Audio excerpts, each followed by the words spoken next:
কমেও যদি কাজল শেখ এমএলএ হয়ে যায় তাহলে ওর এই হাইকোর্ট থেকে ওর বিধানসভায় বিধায়ক পদ খারিজ হবে। হাসনের মুসলমানদেরকে বলছি, হাসনের অধিবাসীদেরকে বলছি, এই মুনাফেক এই কাজল শেখ অনুব্রত মণ্ডলকে তিহার জেলে ঢুকিয়েছে।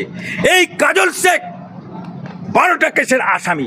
তাই হাসনের মানুষকে বলছি, ক্রিমিনালকে ভোট দেবেন না অ্যাডভোকেট শহীদুজ্জামানকে ভোট দেবেন। পুলিশ ওকে আসামি করে দিয়েছে চার্জশিটে।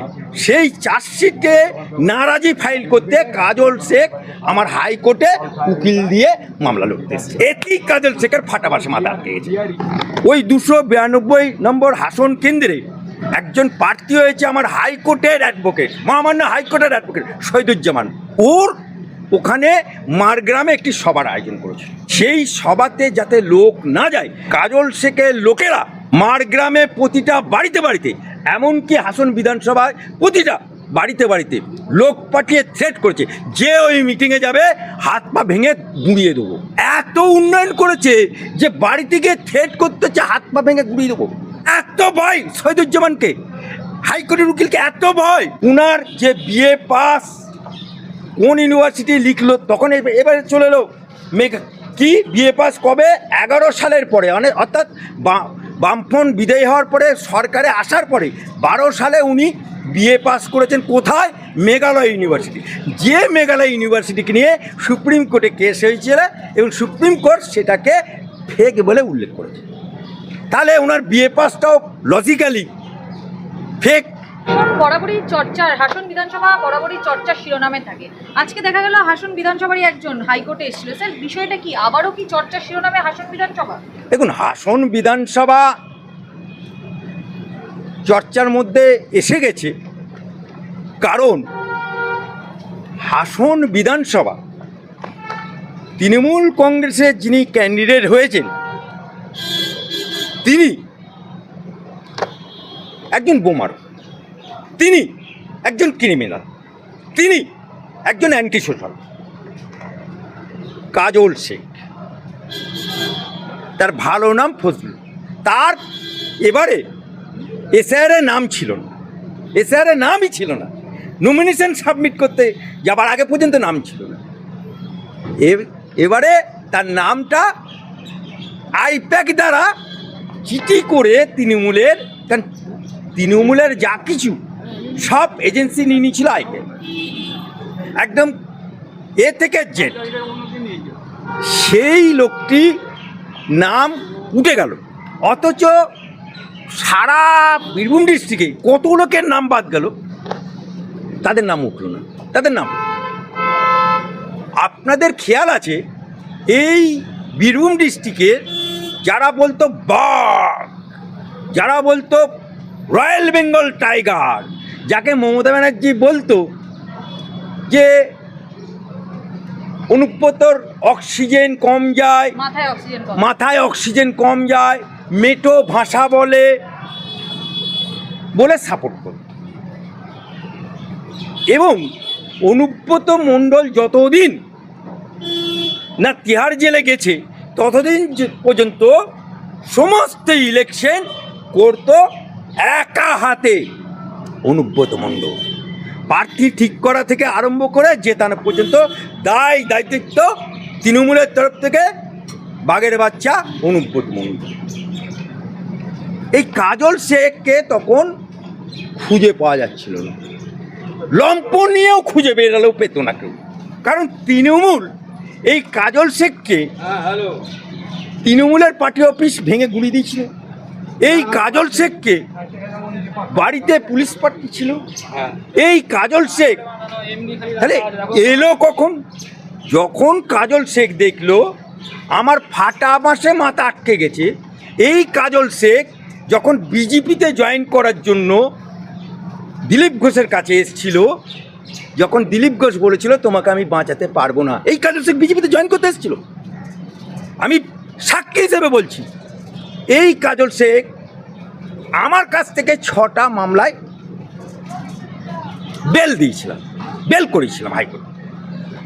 যখন কাজল শেখ অনুব্রতর গরু পাচার থেকে আরম্ভ করে, নারী পাচার থেকে আরম্ভ করে, বালি পাচারের টাকা থেকে আরম্ভ করে সমস্ত টাকা যে কালীঘাটে আসতো, মুড়ির ট্রেনে করে আসতো, অ্যাম্বুলেন্সে করে আসতো, সমস্ত ইচ অ্যান্ড এভরি ডকুমেন্ট, সমস্ত আমি তদন্তের স্বার্থে বলবো না কার হাতে তুলে দিত, এমন একটি ব্যক্তির হাতে তুলে দিল, সেই ব্যক্তিটি সিবিআইয়ের হাতে তুলে দিল। সেই কারণে কাজল শেখের দেওয়া ডকুমেন্টের ভিত্তিতে সিবিআই অনুব্রত মণ্ডলকে তিহার জেলে নিয়ে চলে গেল। ময়দান ফাঁকা, হঠাৎ করে ওই কাজল শেখকে কবরে লাশ তোলার মতো তুলে হাজির করে দিল এবং প্রথম জেলা পরিষদে দাঁড় করালো। ইন্টারেস্টিং ম্যাটার দেখুন, কাজল শেখ জেলা পরিষদের নমিনেশন সাবমিট করলো নির্বাচন কমিশনের কাছে। সেখানে লিখলো আমি 12টা কেসের আসামি, হলফনামা দিয়ে, এবং উনি লিখলেন আমি বিএ পাস আফটার সরকারে আসার পর, মানে 11 সাল পর্যন্ত উনি বিএ পাস করেনি, সরকারে আসার পরে উনি বিএ পাস করেছেন, এইটুকু লিখ। আর এবারে 292 নম্বর হাসন বিধানসভা কেন্দ্রের ক্যান্ডিডেট হয়ে উনি রামপুরহাটে এসডিওর কাছে মনোনয়নপত্র জমা দিলেন, এফিডেভিট করে বললেন ওনার বিবির সম্পত্তি 1 কোটি টাকার উপরে, ওনার কখানা গাড়ি সেটা লিখলেন না, উনি 12টা কেসের জায়গায় 6টা কেস লিখলেন, উনার যে বিএ পাস কোন ইউনিভার্সিটি লিখলো, তখন এবারে চলে এলো কি বিএ পাস কবে, 11 সালের পরে, অর্থাৎ বামফ্রন্ট বিদায়ী হওয়ার পরে সরকারে আসার পরে 12 সালে উনি বিএ পাস করেছেন। কোথায়? মেঘালয় ইউনিভার্সিটি। যে মেঘালয় ইউনিভার্সিটিকে নিয়ে সুপ্রিম কোর্টে কেস হয়েছিল এবং সুপ্রিম কোর্ট সেটাকে ফেক বলে উল্লেখ করেছে। তাহলে ওনার বিএ পাসটাও লজিক্যালি ফেক। আবার 12টা কেসের জায়গায় 6টা লিখলেন, তাহলে এবং তার মধ্যে ইন্টারেস্টিং ম্যাটার হচ্ছে একটা কেসে পুলিশ ওকে আসামি করে দিয়েছে চার্জশিটে, সেই চার্জশিটে নারাজি ফাইল করতে কাজল শেখ আমার হাইকোর্টে উকিল দিয়ে মামলা লড়তে এসেছে। এতেই কাজল শেখের ফাটাবাসে মাথা আটকে গেছে, আজকে হুমায়ুনের একটি ফেক ভিডিওকে কেন্দ্র করে ওই 292 নম্বর হাসন কেন্দ্রে একজন প্রার্থী হয়েছে আমার হাইকোর্টের অ্যাডভোকেট, মহামান্য হাইকোর্টের অ্যাডভোকেট শহীদুজ্জামান, সে কিন্তু হাইকোর্টের অ্যাডভোকেট, সে ওই বিধানসভাতে লড়ছে।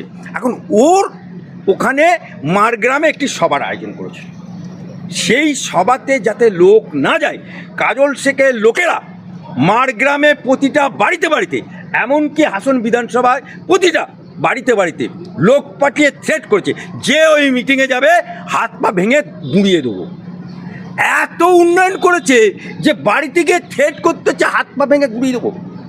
এত ভয় শহীদুজ্জামানকে, হাইকোর্টের উকিলকে এত ভয়। আজকে ভয়ে দেখেছে কে? কাজল শেখ। তাই হাসনের মুসলমানদেরকে বলছি, হাসনের অধিবাসীদেরকে বলছি, এই মুনাফেক এই কাজল শেখ অনুব্রত মণ্ডলকে তিহার জেলে ঢুকিয়েছে, এই কাজল শেখ অনুব্রত মণ্ডলের মেয়েকে জেলে ঢুকিয়েছে, এই কাজল শেখ 12টা কেসের আসামি। তাই হাসনের মানুষকে বলছি, মুসলমানদেরকে বলছি, ক্রিমিনালকে ভোট দেবেন না অ্যাডভোকেট শহীদুজ্জামানকে ভোট দেবেন। আর ভুলক্রমেও যদি কাজল শেখ এমএলএ হয়ে যায় ভুলক্রমে, তাহলে ওর এই হাইকোর্ট থেকে ওর বিধানসভায় বিধায়ক পদ খারিজ হবে। কারণ 15 বছরের তৃণমূলের দেওয়া 26,000 শিক্ষকের যদি চাকরি চলে যায়, 15 বছর চাকরি করার পরেও ফেক প্রমাণিত হওয়ার কারণে, তাই কাজল শেখও ফেক হিসাবে পরিগণিত হবে। তাই সাবধান মুসলমানরা, সাবধান।